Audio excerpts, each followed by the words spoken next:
శ్రీగురుభ్యో నమః. త్రిగ్రహ సంయోగం, 3 గ్రహాలు కలిసి కనపడబోతున్నాయి. ఎప్పుడు?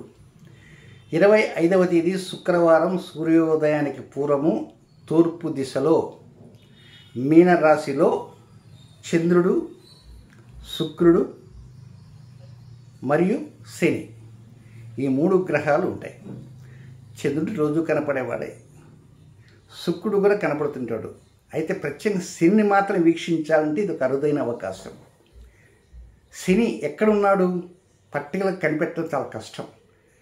కనుక ఆయన మినుకు అంటూ ఉంటుంటాడు.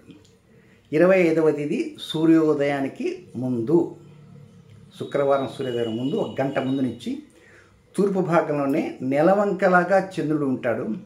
ఈ నెలవంకలాగా చంద్రుడు ఉన్నారు కదా, ఆ చంద్రుడికి పై భాగంలో 2 చుక్కలు పక్కనే ఉంటాయి. ఒకటి దేదీప్యమానంగా వెలుగొందే చుక్క శుక్రుడు, ఆ పక్కన కొంచెం తక్కువ మినుకు అనేది శని. ఇప్పుడు నెలవంకలాగా ఉండి ఆ పైన 2 చుక్కలు ఉండంగానే చూడంగానే అది స్మైలింగ్ ఫేస్ లాగా మన వాట్సాప్లో పెడుతుంటారు, నవ్వుతున్నట్టు ముఖం అని అనుకోవచ్చు. థంబ్నెయిల్ మీద నేను పెట్టాను, అట్లా ఏమి ఉండదు, దానికి కొంచెం భిన్నంగా ఉంటుంది. గుర్తు కోసంగా ఆ విధంగా పెట్టడం జరిగింది. కనుక అనేక వార్తలు కూడా స్మైలింగ్ ఫేస్ ఉంటుందనే వస్తున్నాయి, కానీ స్మైలింగ్ ఫేస్ కాదు. ఇది మీనరాశిలో 25వ తేదీ సూర్యోదయానికి పూర్వం వస్తుంది. తిరిగి అలాంటి సన్నివేశమే తిరిగి రావాలంటే 2030వ సంవత్సరం జూన్ నెల 28వ తేదీ వరకు వేచి ఉండాలి. 2030 సంవత్సరం అంటే సాధారణ నామ సంవత్సరం, జ్యేష్ఠ మాసం, బహుళ త్రయోదశి. ఆ రోజు కూడా శుక్రవారమే. ఆ రోజు నక్షత్రం రోహిణి నక్షత్రం. ఆ రోహిణి నక్షత్రంలోనే శుక్రుడు, చంద్రుడు ఉంటాడు. పక్కన కృత్తిక 4వ పాదంలో శని సంచారం చేస్తుంటాడు, వృషభ రాశిలో ఉంటాడు. ఇది ప్రస్తుతం మీనరాశిలో జరుగుతున్నటువంటి సన్నివేశం. శనికి అంతర్గత శత్రువే చంద్రుడు, శుక్రుడికి డైరెక్ట్ శత్రువే చంద్రుడు. శుక్రచంద్రుల కలయిక అది కొన్ని జాతకాల్లో కొన్ని వ్యతిరేకతను కూడా ఇస్తుంటుంది. చాలా జాగ్రత్తగా ఉండాలి. అందులో వైవాహిక జీవితానికి సంబంధించి శుక్రచంద్రుల కలయికలు ఉంటే కొంచెం ఇబ్బందులు వచ్చే అవకాశాలు ఉంటుంటాయి.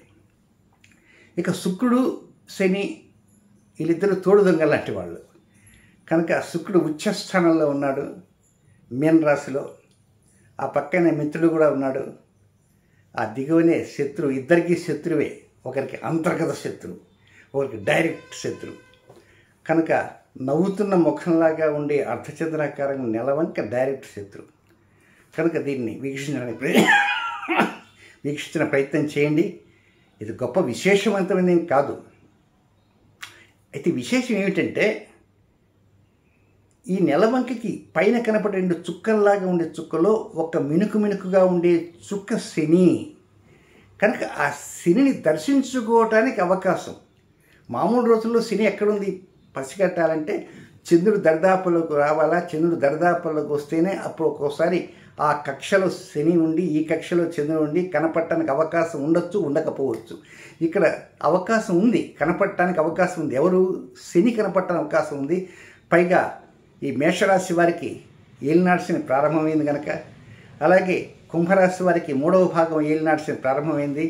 ఇక సింహరాశి వారికి అష్టమ శని ప్రారంభమైంది. ధనుస్సు రాశి వారికి అర్ధాష్టమ శని ప్రారంభమైంది. కనుక చక్కగా ప్రశాంతంగా ఉదయం నిద్ర లేచేసి, సరే మామూలుగా దానికి స్నానాలు లేకపోయినా కనీసం లేచి, అంటే ఇవన్నీ ఉదయం లేచి స్నానం చేసి అంటే అన్నీ అయ్యే పనులు కావు. ప్రశాంతంగా మంచి మనసుతోటి ఆ శనిని వీక్షించడానికి ప్రయత్నం చేయండి. ఆ థంబ్నెయిల్ మీద ఉన్నట్టుగా ఉంటుందని మాత్రం నేను చెప్పటం లేదండి, మీరు కేవలం గుర్తుకు మాత్రం చెప్తున్నాను. కనుక శని, శుక్ర, చంద్రగ్రహాల సంయోగం, త్రిగ్రహ సంయోగం ఏప్రిల్ 25 శుక్రవారం సూర్యోదయానికి ముందు 1 గంట ముందు నుంచి తూర్పు భాగంలో కనపడుతుంది. కనుక మేఘావృతం ఏమీ లేకుండా ఉంటే తప్పకుండా వీక్షించడానికి అవకాశం ఉంటూ ఏర్పడుతుంది. శుభం.